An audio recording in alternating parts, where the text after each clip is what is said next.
এখানে নির্দিষ্ট মাপে জামাটা কেটে নেওয়া হয়েছে। পুট নেওয়া হয়েছে 6 আর গলার জন্য এখানে 2 ইঞ্চি। এই জামাটার গলা আমার এটা নেওয়া আছে 6.5। আচ্ছা, হাতার এটা মোহরি নিয়েছি 6.5 দিয়ে শেপ দিয়ে দিয়েছি। আর এই ওপরের যে জামাটা হবে এটার এখানে ঝুল আছে 40, এটা পুরো ঝুল।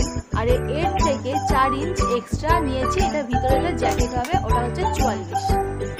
একইভাবে কেটে নিয়েছি, শুধু কোমরের এখান থেকে একটা এক্সট্রা ভাবে 2 ইঞ্চ ভাবে ওখানে শেপ দিয়ে নিয়েছি। এবারে জামার অংশটা আমি তুলে নিলাম, এই অংশটা আমার জ্যাকেট হবে। এই হলো আমার কাটিং।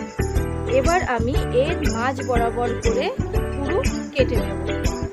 এই মাঝ বরাবর কেটে নেওয়া হয়েছে দুটো আলাদা অংশ। জ্যাকেট যেহেতু সামনে সেহেতু খোলা থাকবে, আর গলার যে ডিজাইনটা হবে সেটা আমি আলাদাভাবে কেটে ওখানে বসিয়ে করব।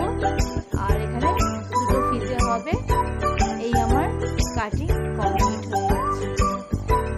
এবারে এক পার্ট পিছনের অংশে বসিয়ে কেটে নেওয়া হবে।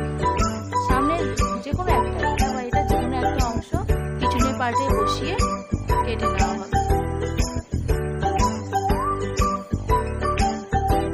এই সামনের পার্টটা ওর উপরে বসিয়ে কেটে নিয়েছি। এই হয়ে গেল আমার জ্যাকেটের পেছনের পার্ট।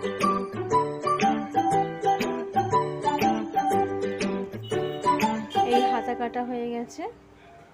আর এটার সাথে এটাকে জুড়ে দেওয়া হবে, তাহলে 17 ইঞ্চি লম্বা হবে আমার হাতাটা।